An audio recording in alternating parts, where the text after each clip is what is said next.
ഇന്ന് രാവിലെ ഞാനൊരു ബെസ്റ്റ് ഫ്രണ്ടിനെ വിളിച്ചിനെ. നമ്മളെപ്പം വിളിക്കും പറയും ചെയ്തത് സ്കൂൾ തലം മുതലുള്ള ഫ്രണ്ടാണ്. പിന്നെ അന്നേരം ഓള് പറയാം എനിക്കൊന്നും കഴിയുന്നില്ല ഗീത, ഞാൻ കിടക്കുമെന്ന് പറഞ്ഞു. ഞാൻ അപ്പം നിന്നാ പറ്റിയിരുന്നു. അന്നേരം മെൻസസ് ആയതാണ്. നമുക്ക് ഈ മാസത്തിൽ വരുന്ന ബുദ്ധിമുട്ട് ആർക്കെങ്കിലും അറിയാം അല്ലേ?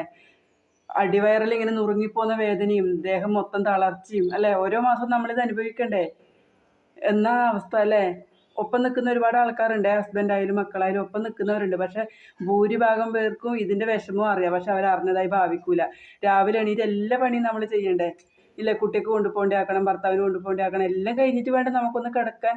ഈ മെൻസസിൻ്റെ 2ാമത്തെ ദിവസമാണ് ഭൂരിഭാഗം സ്ത്രീകൾക്കും കൂടുതൽ ബ്ലഡ് പോവുക. എല്ലാവർക്കും അറിയുന്നതെന്ന് രാവിലെ എണീക്കാനെല്ലാം ഭയങ്കര ബുദ്ധിമുട്ടായിരിക്കും, പക്ഷെ എണീക്കാണ്ടിരിക്കാൻ പറ്റൂല അല്ലേ?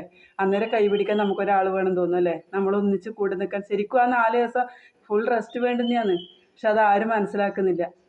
ഇങ്ങനെ ബുദ്ധിമുട്ടുന്ന എന്നെപ്പോലത്തെ കുറേ ആൾക്കാരുണ്ടാവില്ലേ? ഉണ്ടെങ്കിൽ ഒന്ന് കമൻറ്റ് ബോക്സിൽ കമൻറ്റ് ചെയ്യാം.